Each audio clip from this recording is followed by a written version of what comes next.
Welcome to the Sprinkled with Hope podcast.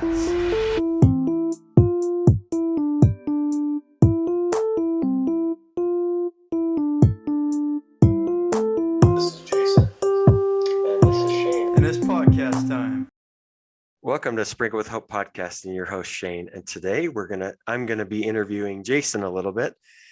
We really have talked a lot about this over the last few weeks and feel like it's finally time to open up and really share some parts of us that you probably don't know. And the hope is that you learn something and can really improve yourself. So we're gonna dive right into it. Jason has gone through some things that I personally haven't gone through. So, Jason, why don't you just tell us what you want to share, and then I'll ask some questions off of that, because I don't know what you want to share. So just open up and let's go from there.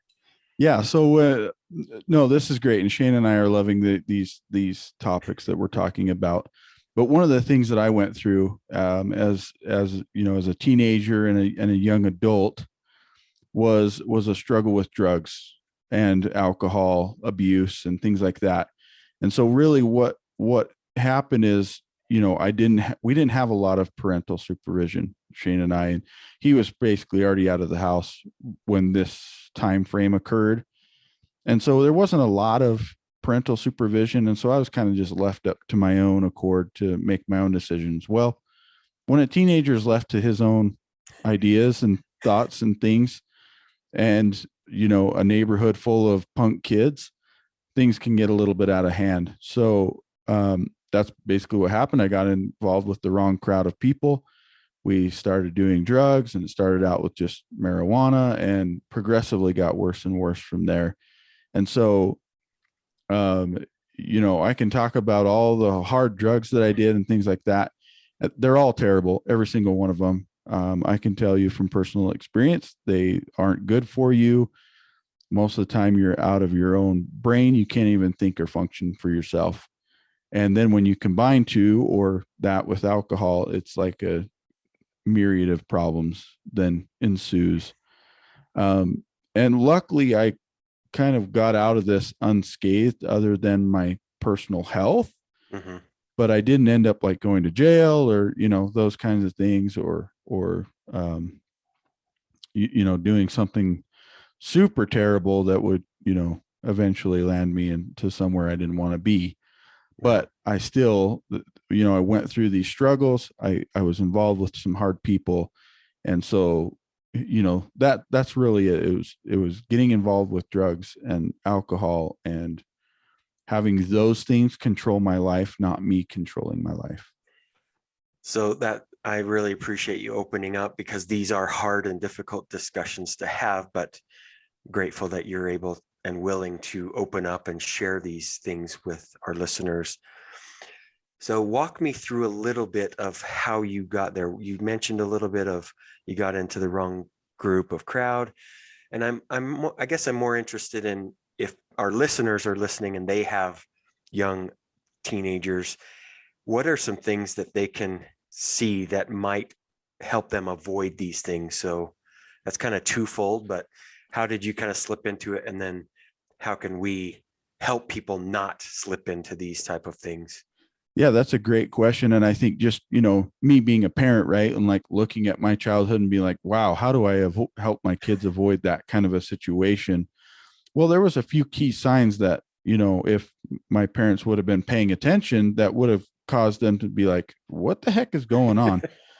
So one of those was just the type of apparel I started wearing, right? So I started going to like super baggy jeans and wearing like chains and, you know, all these other things. I ended up getting my ears pierced and, you know, doing all of these other things that, like, now I was like, what the heck was I thinking? I wouldn't ever think of doing those things today, right? Like, that's not an avenue I would go down.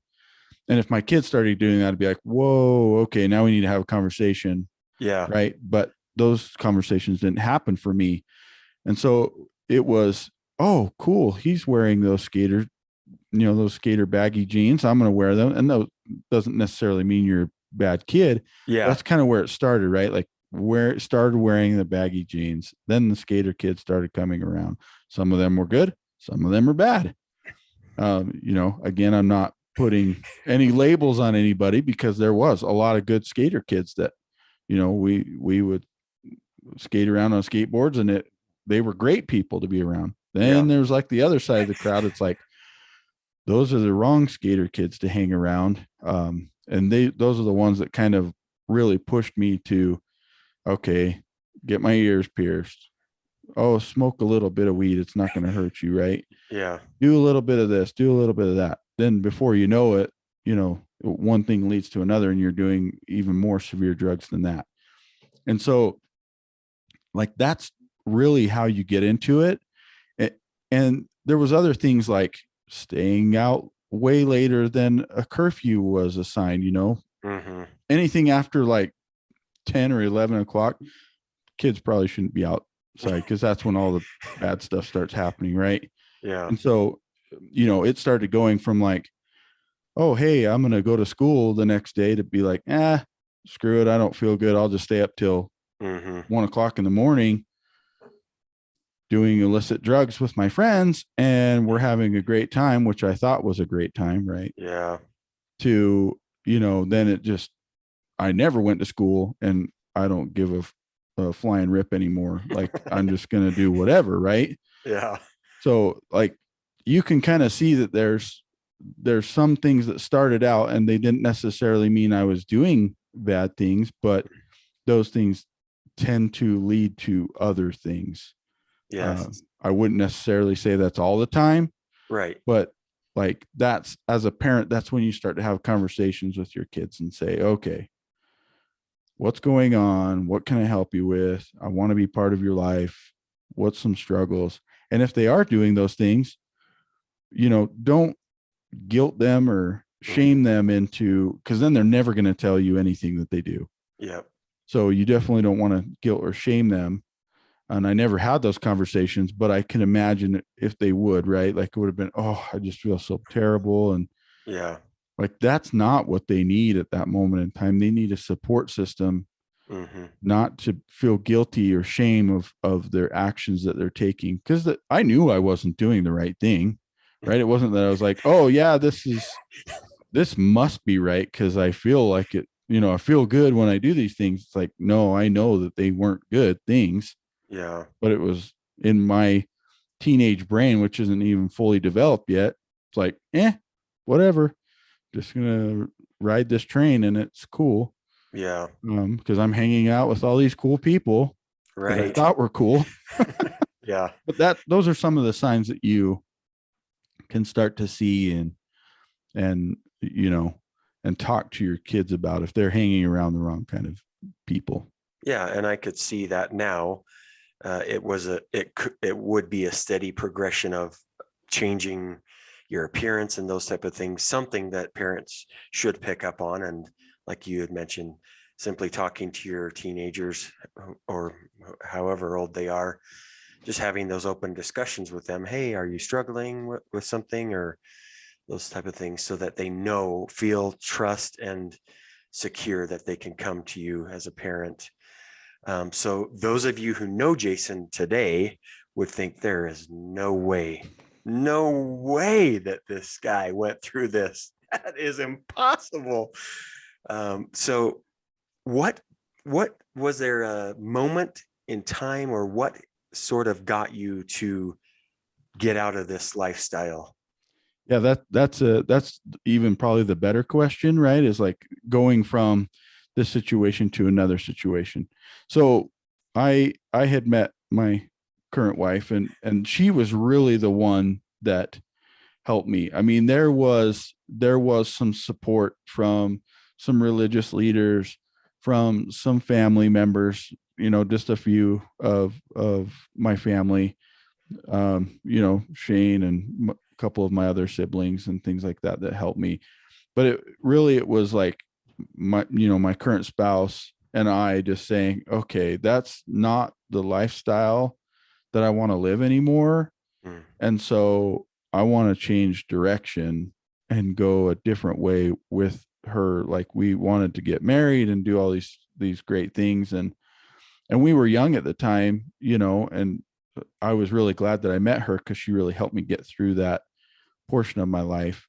But it was really her and I just kind of leaning on each other. So I think that's really what it is. You need to have some kind of a support system, whether, like, for in my instance was my current spouse, or if it's a parent or a sibling, like Shane, or somebody that you can just say, hey, look, I'm having these struggles. I don't want you to judge me or, put all these things on me, these labels. I just want somebody there that I can talk to. And I think that's mostly what people in that situation feel like, is that there's nobody that would understand, right? That there's nobody that would comprehend what I'm going through. And that may be true, but they also could be somebody that says, I don't know what you're going through, but I'm here and willing to learn with you as you go through this process, right? That you don't have to do it alone. Yeah. That I am here to help you and be your support. And that's really what ultimately, it was a very specific point in my life that I said, okay, I am done with that lifestyle. I can see that it's going to lead me down a path of possible jail time or other things. And I don't want that in my life anymore. I don't want to deal with that. I want to move forward, have a family, have a great life, and not have to have these chemicals control my life. I want to have control of my life. Yeah. And I don't know if you've ever been asked this question. I don't even know if it's appropriate to ask or not, but often when people, it's been years since you've had anything, are there any temptations or anything that make you think, oh, I want that again? Or is that simply nothing that you've ever had to deal with since you decided to stop? I would say for me, and I can only answer for myself, I think it is a good question to ask. But I would say for me and my situation is, when I decided, that was it. Like, there was no turning back. It wasn't like, oh, I really want to go back to that lifestyle. It's like, no, that lifestyle doesn't interest me anymore, because I know what that lifestyle leads to. I mean, there's many, many things. And typically it means separating yourself from your family and others, right? They don't want to be around somebody that's like that. Yeah. And I can understand that now. At the time, I didn't really get that. But that's a difficult situation, because you're like, I need that support, but they don't want to really necessarily be that support, right? Or want to be close to that situation. And I get it. I get it now. But yeah, there was like, once I drew that line in the sand, it was like, all right, I've crossed this line, and now I don't want anything to do with any of that future. In fact, I got rid of all my friends. I quit hanging out with them. I mean, none of them have been a part of my life since then. Like, I don't even talk to any of those people, and haven't for many, many, many years, decades now. Right. And so, it's just not something that affected me. Now, I know people that it has, who have left that lifestyle and gone back to it, because it is so drawing, because of the feeling that you get when you're there. But you're masking. It's like putting a Band-Aid on a gaping wound. Yeah. And you can't do it. You've either got to draw the line in the sand and jump over it, or say, no, I'm just destined to be in this lifestyle, and I'm okay with that. And I'll distance myself from everybody that I love, because that's what's going to happen. Yeah. And something you said really hit me, because we've talked about this before, that you left all those friends, you haven't talked to them since. That is perfectly okay to get rid of that negative energy in your life, whether it be people, substances, whatever it is. That's okay to do, to become a better version of yourself. So I think often we feel a little guilt in pushing those people out of our life and think, oh my gosh, I should care about them. And in some cases, you should do that. You should get rid of that negative energy, look for the positive energy and bring that into your life. And I think that I hope you would agree, that's the reason, a reason why you've really turned the corner and you never went back. So if one of our listeners were to know somebody who's struggling right now with these type of things, what would be your advice for them? So it is a great question, because I'm sort of dealing with this with a different family member, not in our immediate family, but extended family. But it's you have to be supportive and loving and show your support for them. But I think that there's nothing wrong with creating a boundary and just communicating that boundary with them, right? And saying, hey, listen, I understand you want to do those things, and that's okay. I just don't, I mean, our boundary is, I don't want those things in my home. I don't want you to bring them near my kids. I don't want you to even subject them to that type of a lifestyle, because I know how quickly it can grab a hold of you. I mean, all you got to do is one time and you're done. Mhm. And so we've created that boundary line that says, look, we're willing to help you and love you and support you and be there for you, but we're not willing to cross this boundary. So I think it's setting up clear boundaries so they know where that boundary line is. And then, but still continuing to provide that loving support for them. Boundaries are a great thing. And I think that every relationship probably has some type of a boundary, whether it's in this type of a situation where you're dealing with a loved one that's, on drugs or whatever, or not. That there's boundaries are good things Yeah. to have in place to all right, that's enough is enough, or no, I want you to continue to come to me. And so I think it comes down to communication, showing that loving support, and then just being there for them, helping provide that situation where they can be with somebody that could possibly be a support, somebody like that's been through it, like myself or somebody else. That would be awesome if you could be in that situation, meet at a neutral site even, and say, hey, I'm going to invite a friend and I'll take you to lunch or something like that, and we can sit down and just chat. That would be amazing for somebody in that situation, to just know that, hey, they love me enough to take me to lunch, but it's clear that they don't want me at their home for this particular situation or another, and that's fine. But that they're still getting that loving support, that they're not just like, forget you, you're out in Egypt now, and I'm not interested in that. Mm-hmm.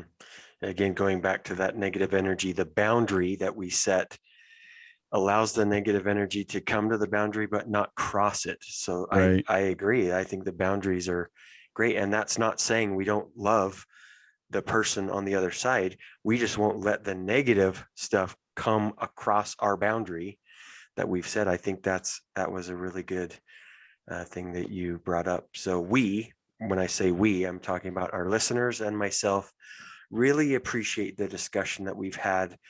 I am super grateful that you're willing to open up and share some things that are tough, things that you've struggled with in life, but that again, we're focusing on the positive learning experience that we're going through.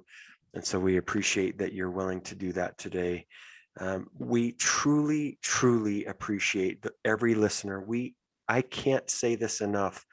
We see you, we feel you, we care about you. We see you from all over the country and all over the world. Jason and I talk about that a lot, and we are so grateful that our message is spreading so far, but we're focusing on each one of you. So those of you who are listening, I'm talking specifically to you, not talking to the world. I'm talking to you. We want you to become a better version of yourself. And we hope that through the things that you hear on our podcast, you do that. If you feel like you need to reach out to one of us, you know how to contact us. And again, we're so grateful for this discussion and want to thank you very much.